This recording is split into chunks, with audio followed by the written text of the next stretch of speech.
হ্যাঁ তো ভাই, বেলেসিং মুজারবানি পিএসএল ছেড়ে আমাদের আইপিএলে কেকেআর হয়ে খেলতে আসছে। এই খবরটা নিয়ে একটু ডিটেলসে আসছে একটু পরে, কিন্তু সবচেয়ে আগে এখন যেটা একটা ম্যাচ হচ্ছে তোমার বাংলাদেশ ভার্সেস পাকিস্তান, সেখানে একটা রান আউট হয়েছে, যেটা নিয়ে খুবই একটা কন্ট্রোভার্সি সৃষ্টি হয়েছে। যেখানে পাকিস্তানের মিডিয়া, পাকিস্তানের সোর্স বলছে এটা ভুল করেছে, যেটা তোমার বাংলাদেশের মেহেদী হাসান মিরাজ করেছে সেটা পুরোপুরি ভুল, এটা করা উচিত না।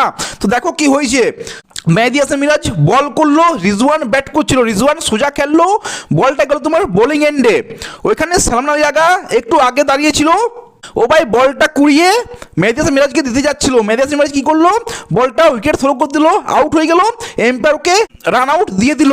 তো এখানে পাকিস্তানের মিডিয়া, পাকিস্তানের সোর্স, পাকিস্তানের লোক টুইটারে তো ভাই গরম হয়ে গেছে, বলছে প্রথমে বাংলাদেশ শ্রীলঙ্কার সাথে এরকম করলো, একটা টাইম আউট করে আউট করলো শ্রীলঙ্কার সাথে, এখন এরকম করে আউট করছে। বাংলাদেশের ক্রিকেটাররা খেলতে জানে না, ক্রিকেটের সেন্স নেই ওদের, এরকম অনেক কিছুই বলছে। তোমরা টুইটারে গিয়ে চেক করতে পারো যে তোমার বাংলাদেশকে না মিরাজকে খুবই ট্রোল করা হচ্ছে এটা নিয়ে। তো এইটা নিয়ে আমার কি মতামত, আমি যদি এখানে হনেস্টির সাথে কথা বলি, তাহলে ভাই দেখো, ব্যাটসম্যানের কাজ রান করা, ফিল্ডারের কাজ ফিল্ডিং করা, তাই না? তো সালমান আলী আগা, তুমি আগে নিজের পিরিচে বাইক ঢুকো। তুমি পাকিস্তান টিমের একটা ক্যাপ্টেন, তুমি এই ছোট ছোট রুলস, ক্রিকেট সেন্সটা তোমাকে থাকা উচিত যে প্রথমে আমি আমার কাজটা করবো, ফিল্ডিংয়ের কাজ করছে না করছে ওটা আমি কি করে বুঝবো ভাই? যদি বলটা সালমান আলী আগা না আটকাতো, বলটা চলে যেত ভাই সিঙ্গেলের জন্য, লগনে চলে যেত, বলটা সিঙ্গেল হয়ে যেত, তাহলে রানটা কি নিতে না? তো ভাই ফিল্ডারের কাজ ফিল্ডার করবে, এখানে বুঝলাম না ভাই। এবার পাকিস্তানের লোকেরাও এটা বলছে, এটা আমার বিশ্বাস করা যাচ্ছে না ভাই, যে এইভাবে দোষটা সালমান আলী আগার পুরোপুরি ভাই সবাই বলবে। আমার মনে হয় এখানে কেউ কমেন্টে বলবে যে দোষটা তোমার মেহেদী হাসান মিরাজের আছে। ক্রিকেটের সেন্স ভাই এটা নর্মাল, এটাই হওয়া উচিত। এই যে তোমার বোলাররা বল করে ব্যাটসম্যান মারলো, বোলারের দিকে বল সোজাসুজি মেরে দেয় ব্যাটসম্যানের দিকে, যদি তোমার ব্যাটসম্যান ক্রিজের আগে থাকে তাহলে কি বলবে? ক্রিকেটের সেন্স নেই ওর, কেন মারবে? এবার ব্যাটসম্যান যদি ক্রিজে খেলেছে, বোলারের দিকে বলটা মেরেছে, বোলার বলটা ধরে থ্রো করলো, তাহলে কি বোলারটার সেন্স নেই?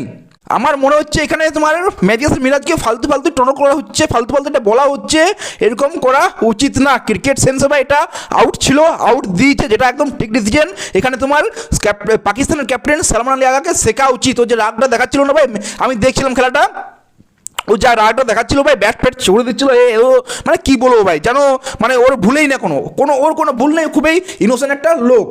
যাই হোক, এবার আসি বেলেসিং মুজারবানি আমাদের কেকেআর আসছে ভাই, এইটা কোনো ইন্ডিয়ার সোর্স বা ইন্ডিয়ার কেউ কোনো খবরই দেয়নি, এটা বলছে তোমার পাকিস্তানের নিউজ, পাকিস্তানের কিছু সোর্স থেকে এই খবরটা উঠে আসছে যে তোমার বেলেসিং মুজারবানি, যে তোমার ইসলামাবাদ ইউনাইটেডস বলে একটা কোনো পাকিস্তানের মানে পিএসএল কোনো একটা টিম আছে, সেই টিমে তোমার বেলেসিং মুজারবানি সাইন হয়েছিল সারমার জোসেফ, যে যে বলাটা ছিল না জোসেফ, ওর জায়গায় তোমার এবার সারমার জোসেফ ভাই কেন খেলেনি পিএসএল সেটা জানি না, কিন্তু ওর জায়গায় তোমার বেলেসিং মুজারবানি এসেছিল।